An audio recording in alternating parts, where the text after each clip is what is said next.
તમને એક એવી સનસનાટીપૂર્ણ ઘટના વિશે જણાવવા જઈ રહ્યો છું જે સાંભળીને તમે પણ ચોંકી જશો. કારણ કે અમેરિકા જેવા દેશમાં જ્યાં આપણા ગુજરાતી ભાઈઓ દિવસ રાત મહેનત કરીને કન્વિનિયન્સ સ્ટોર્સ ચલાવે છે, ત્યાં એક એવો લૂંટારૂ ત્રાટક્યો જેણે માત્ર 4 જ દિવસમાં 3 જગ્યાએ ધાક ધમકી આપીને હજારો ડોલરની લૂંટ ચલાવી અને આખરે પોલીસ સાથેની પકડાપકડીમાં તે કેવી રીતે જેલના સળિયા પાછળ પહોંચ્યો તેની પૂરી હકીકત જાણવા જેવી છે. અમેરિકામાં વસતા ગુજરાતી સમાજ માટે આ સમાચાર ખૂબ જ ચિંતાજનક છે, કારણ કે આપણા લોકો ત્યાં ગેસ સ્ટેશન અને મોટેલ્સ જેવા વ્યવસાયોમાં ખૂબ જ સક્રિય છે અને ત્યાં મોડી રાત સુધી કેશ હેન્ડલિંગ થતું હોવાથી આવા ગુનેગારોની નજર હંમેશા આપણા ગુજરાતીઓના સ્ટોર્સ પર રહેતી હોય છે. આવી જ એક ઘટના ફ્લોરિડા રાજ્યના એસ્કેમ્બિયા કાઉન્ટીમાં બની છે, જ્યાં જોસેફ માઇકલ વોન નામના 34 વર્ષનો એક રીઢો ગુનેગાર તરખાટ મચાવે છે. આ ઘટનાની શરૂઆત 25 જાન્યુઆરી 2026ના રોજ થઈ, જ્યારે આ લૂંટારૂ હેપી 7 ફૂડ માર્ટ નામના સ્ટોર પર પહોંચ્યો અને ત્યાં તેણે કેમોફ્લેજ એટલે કે સૈનિકો જેવા છાપવાળા કપડાં અને મોઢા પર માસ્ક પહેરીને ક્લાર્કને નકલી ગન બતાવી ધમકાવ્યો. ત્યાંથી તેણે અંદાજે $100 જેટલી રકમની લૂંટ કરી, પણ તેનો લોભ અહીં જ ન ટક્યો અને 2 દિવસ પછી એટલે કે 27 જાન્યુઆરીએ તેણે બીકન સ્ટેશનને ટાર્ગેટ કર્યું અને ત્યાંથી $1000ની મોટી રકમ લૂંટી લીધી. જોસેફ વોન એટલો હિંમતવાન બની ગયો હતો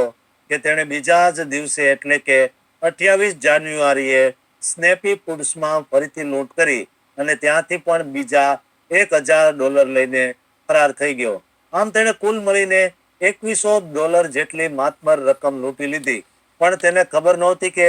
પોલીસ તેનાથી બહુ દૂર નથી. શેરીફના રિયલ ટાઈમ ક્રાઇમ સેન્ટર નામના વિભાગે આધુનિક ટેકનોલોજીની મદદથી તેની કારને ટ્રેક કરવાનું શરૂ કર્યું અને 29 જાન્યુઆરીના રોજ તેને ડેવિસ હાઈવે પર આવેલા વેફલ હાઉસ પાસે શોધી કાઢ્યું.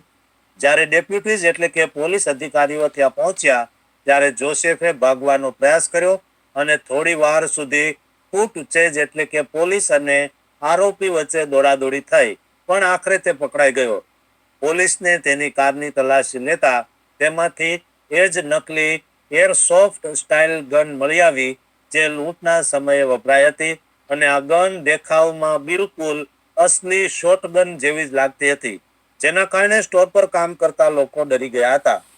જોસેફ માઇકલ વોનનો ગુનાહિત ઇતિહાસ પણ ખૂબ જ લાંબો અને ભયાનક છે, કારણ કે 2011થી અત્યાર સુધીમાં તેના પર બર્ગલરી અને ચોરી જેવા 8 ગંભીર કેસ ચાલી રહ્યા છે અને અગાઉ 2016માં પણ તેને 10 વર્ષની જેલની સજા થઈ હતી, છતાં તે સુધર્યો નહીં. અત્યારે આ આરોપી પર આર્મ્ડ રોબરી એટલે કે હથિયાર સાથે લૂંટ કરવાના ગંભીર ગુના હેઠળ કેસ દાખલ કરવામાં આવ્યો છે અને તેને કોઈ પણ પ્રકારના બોન્ડ વિના જેલમાં ધકેલી દેવામાં આવ્યો છે. આ સમગ્ર કિસ્સો આપણને એ વિચારતા કરી મૂકે છે કે વિદેશમાં વસતા આપણા ગુજરાતીઓ જે જોખમ ખેડીને વેપાર કરે છે તેમની સુરક્ષા કેટલી મહત્વની છે અને આવા રીઢા ગુનેગારોથી સાવચેત રહેવું કેટલું જરૂરી છે. ખાસ કરીને જ્યારે આરોપી કેમોફ્લેજ કવરઓલ્સ જેવા કપડાં પહેરીને આવતો હોય